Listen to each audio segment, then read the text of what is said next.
Magandang araw mga kaibigan. Bigyan natin ng reaction, opinion itong Facebook Reel posted by, sino ba ito? Ah, basta, title dito, ang cute niya magmaldita. Nakakatawa. Si BP Sara, talagang pinakita niya. Ini-interview siya ng media, nagminal dito. Ang cute niya pa rin. Taray, grabing pagtataray niya. Sino bang tinarayan niya? Tama si Tatay Digong, ay maldita yan. Inday Sara na yan. Ito. Sino? Balikan ko yung sinabi ni PGMA kanina na yung pronouncement mo invites national reflection. Meron bang may nag-reflect ka ba? Or ano kung meron man on your part, ano yung mga reflection na ginawa? Ang pagkakaintindi ko kasi sa kanya, sa speech na kanina, is reflection on the part of the members of the House of Representatives. Hindi sa... Ayaw, di ba? Saba. Pansinin niyo. Balikan ko yung sinabi ni PGMA kanina na yung pronouncement mo invites national reflection. Meron bang may nag-reflect ka ba? Or ano kung meron man on your part, ano yung mga reflection na ginawa? Ang pagkakaintindi ko kasi sa kanya, sa speech na kanina, is reflection on the part of the members of the House of Representatives. Hindi sa... Ayaw, di ba? Sinadya niya. Sinadya talaga. Nagpakita ng pagkamaldita, pagkataray. Kailan? Sabi, ang cute niya magmaldita. Sana ba yung palagi kong napapanood yung sinasabi na Tatay Digong sa isang speech niya na, nako, maldita yung Day Sara na yan. Takot ako sa kanya. Totoo nga, maalala ko tuloy yung nung mayor pa siya, yung sinapak niya yung sheriff. Nako, naririnig ko lang noon, Vice Mayor Sara, ano lang, sabi ko, as usual, mayor ang tatay, Vice Mayor ang anak, mamaya siya nang mag-mayor. Ganun lang. Hindi ko pa siya masyadong kakilala nung pinapansin. Si Tatay Digong ay talagang believe na ako sa kanya. Kasi alam ko kung gaano kagulo yung Davao City. Na-assign ako dito sa Mindanao 1985, napakagulo ang Mindanao, ang daming rebelde, both komunista at saka mga kapatid nating MILF at MNLF. Davao City ay pugad ng mga makakaliwa. Kaya lang nung umupo si Tatay Digong natin na unti-unti tumino ang Davao City. Kaya naging markado na sa akin ang Davao City. Kaya nung naging Vice Mayor si Inday Sara, sabi ka, siguro ito, mahana rin sa kanyang tatay. Kasi alam ko yung style ni Mayor Duterte. Bilib na bilib kami.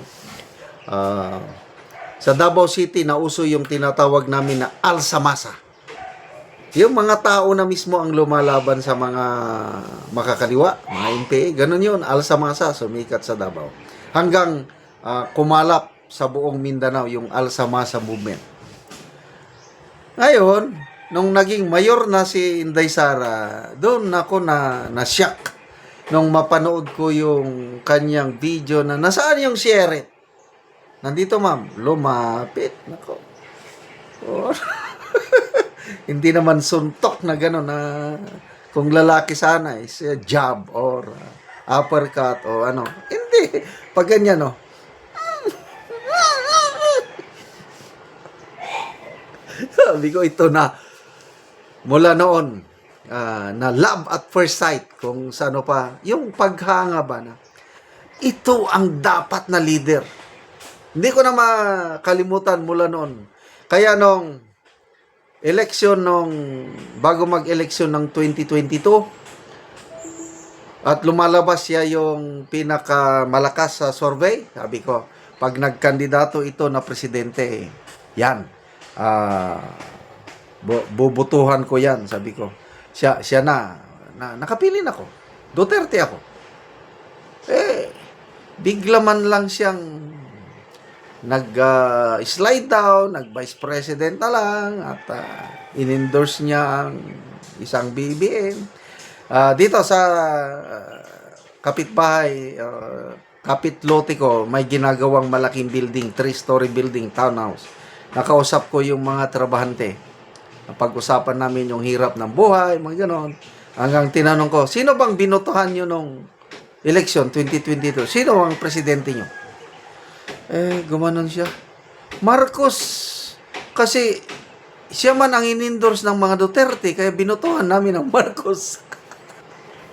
Sabi ko na nga, maraming bumoto sa Marcos dahil nga kay Duterte. Kami rin, buong angkan namin, nag-Marcos kami dahil sa Duterte. Ngayon, lugar na ang Marcos, wala nang utang na loob. Anong isinukli nila sa kabutihan ng mga Duterte? Pinalibing ni Tatay Digong natin ang kanyang ama, si BBM, wag na natin isama si Manang Aimee. Dahil ako, personal ko lang ito na opinion, tapat na kaibigan si Aimee sa mga Duterte. Itong presidente ngayon. Pinasabi pa niya, my best friend, I'm always grateful, indebted to him. Anong grateful, indebted?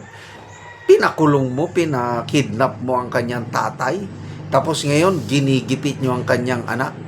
Kaya, para sa akin, isang walang utang na loob itong administrasyong ito.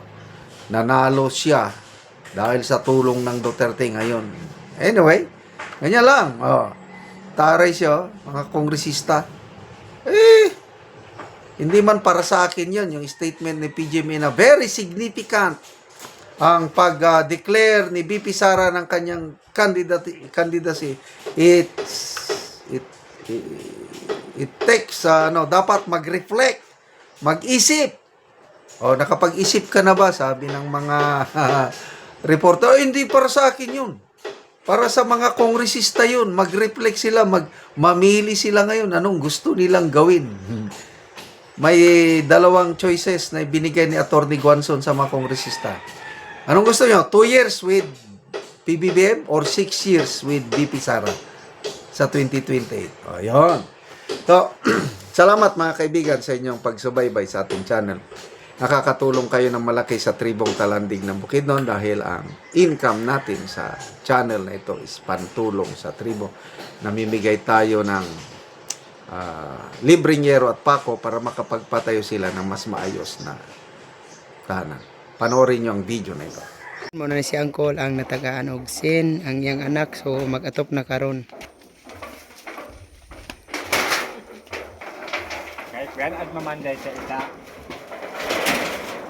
So muna ni ang pag-aatopan karon sa among natagaan og gyero. Mauna ni iyang mga atop, mga kawayan ng intawon.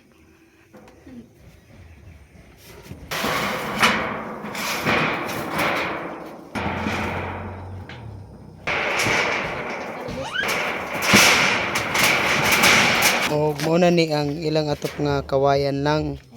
So karon napulian na gyud og yero tungod sa tabang.